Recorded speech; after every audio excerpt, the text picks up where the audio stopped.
Hi there, this is Joe Martin from First Baptist Church in Toledo, and this is a cabin talk. I'm sorry it's a little bit late getting to you this week.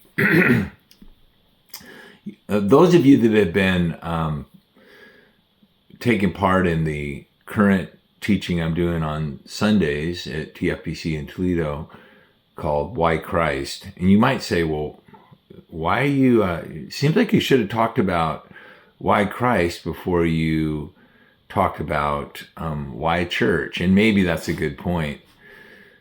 But for those of you that are following, you might wonder, okay, I understand why Christ. I mean, Jesus is the center, and there's all this religion and all this confusion. Why, but why church? Why? What's that all about? Well, once those of you that have believed and you've decided to believe and follow Jesus, you will. As you read the Gospels, as you read those 89 chapters, you're going to recognize very quickly that to follow Jesus, it's done. You can't do it alone.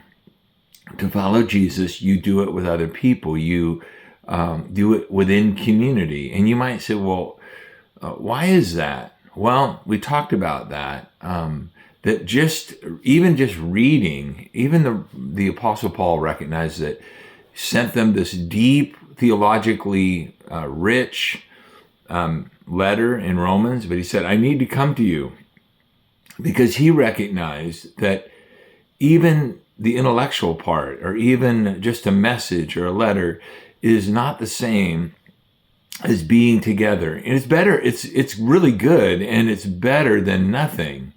But in addition to that, we need to be together. It's a lot better than nothing, don't get me wrong. So why church, and why do you need your own local church, whether you live close enough to be part of TFBC or whatever, wherever you are? Why do you need that? Well, you need that because we talked about it last week, but this week you also need, another reason is you need accountability. You need community. You need your own community where people know you. That's very, very important. You need that committed church family, but this is the idea of what church really is. It's the idea of an ecclesia, a group of people that are called out together. But you need accountability. I know this is hard because we live in a day where we want options, not commitments, and this is the spirit of the age that we're in. This is why marriage rates are at all-time lows. And for those of you that are married, you know that there's a lot of pressure. There's not a lot of support to really stay married. There's a lot of not within the culture. Somebody that recently, they said that marriage rates are the lowest they've ever been since they've been keeping records in the 19th century in this country. There's one of the reasons there's resistance to joining a church is simply we just don't really like accountability. We're fine with going a little bit or not, because we don't want anybody to wonder where we are. We don't want to feel bad for not keeping commitments, and so we don't want to, as one lady said, I don't want to feel obligated. We don't want to feel bad because we really don't want to have to do that. We don't want to feel obligated. There's kind of an idea that maybe you've struggled with, and I've gone back and forth on, but we have this thinking that we should always feel like doing spiritual things. So if it's hard, or it's boring, or we feel obligated, or it's annoying, we just avoid them, and we think, well, I only want to do what I really feel like.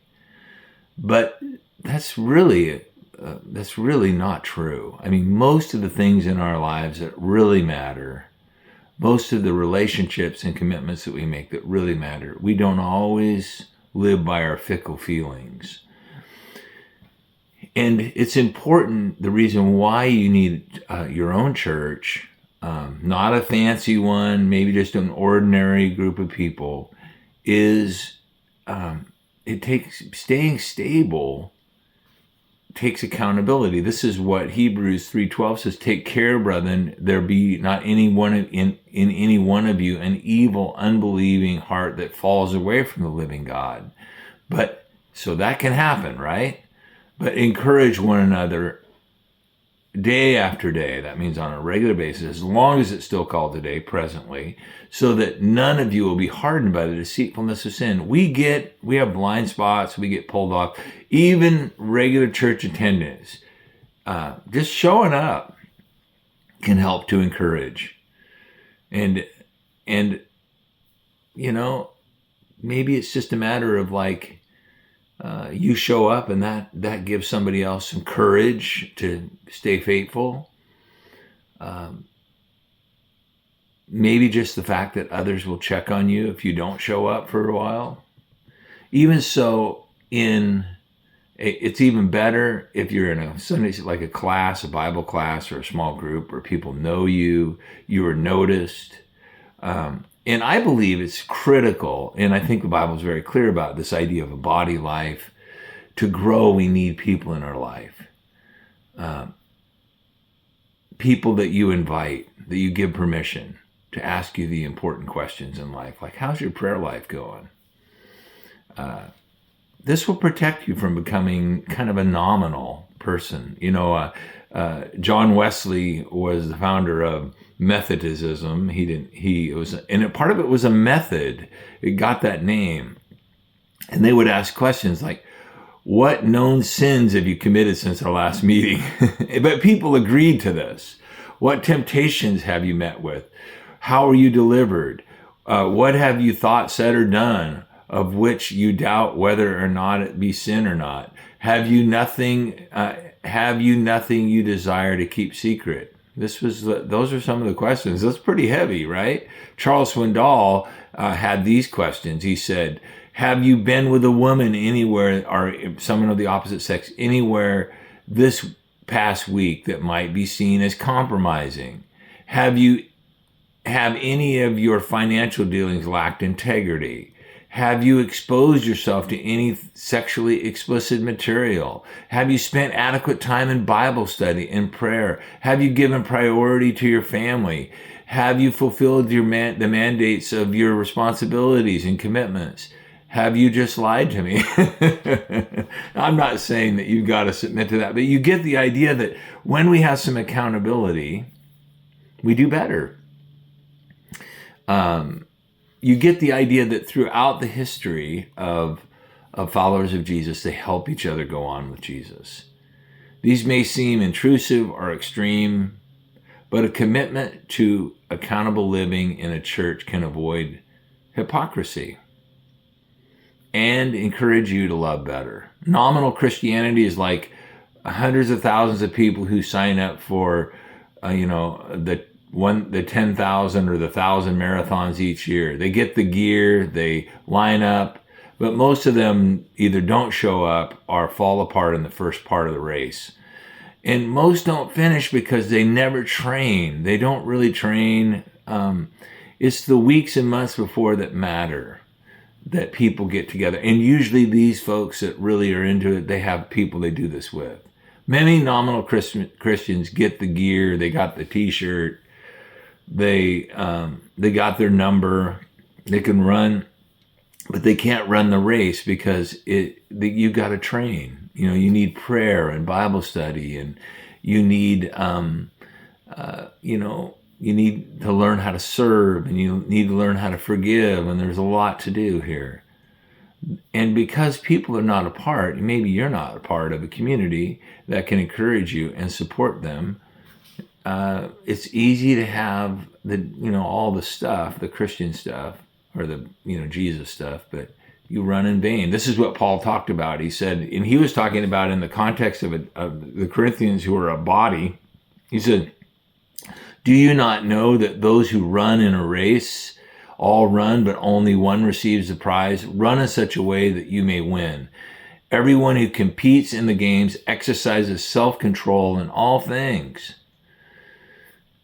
They then do it to receive a perishable wreath, but we an imperishable. So without your own church community, your own church accountability. I'm talking about culty, kind of creepy people getting into your stuff and checking your, telling you what you can read and all that other stuff, and what you can implicitly or explicitly, like, this is what you can watch and read, and this kind of. I'm not talking about that. I'm talking about people that you have a relationship with, that you can walk together. If you don't have that, nobody's going to notice if you're growing in Jesus or not. So why TFBC, or why your own church? You need your own church because you need some accountability. You need some, maybe it's formal, maybe it's informal, but to put yourself in that. So Sunday, this upcoming Sunday, get yourself up and gather with some other followers of Jesus. Whatever that context. They don't have to be perfect. They could be ordinary people. Spend some time in the scripture, encourage each other, pray for each other, see each other. And just, don't make it don't look for a big show, and don't look for what you're going to get out of it. Maybe what you're getting out of it maybe what you're getting out of it is that you're giving something, not getting something. That could be it. So thank you for watching this. And just remember, we're meeting, week by week. And of course, Easter's coming up. We really believe that a big part of our work is hospitality, sitting around the table, knowing each other, seeing each other, eating together.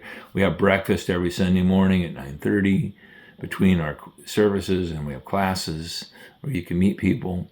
And then on Easter, we'll have this big brunch between services. But maybe you can't be at TFBC, or maybe this is not your community to be a part of, but you need to be a part of one. Why Christ? Because he's wonderful and he's worthy. Why church? Because you need each other to follow him. And so thank you for watching this. Share it with somebody if you think it'll help. And then thank you also for your giving. Please continue to be so faithful in that. It makes it possible for us to do so much together. Bless you.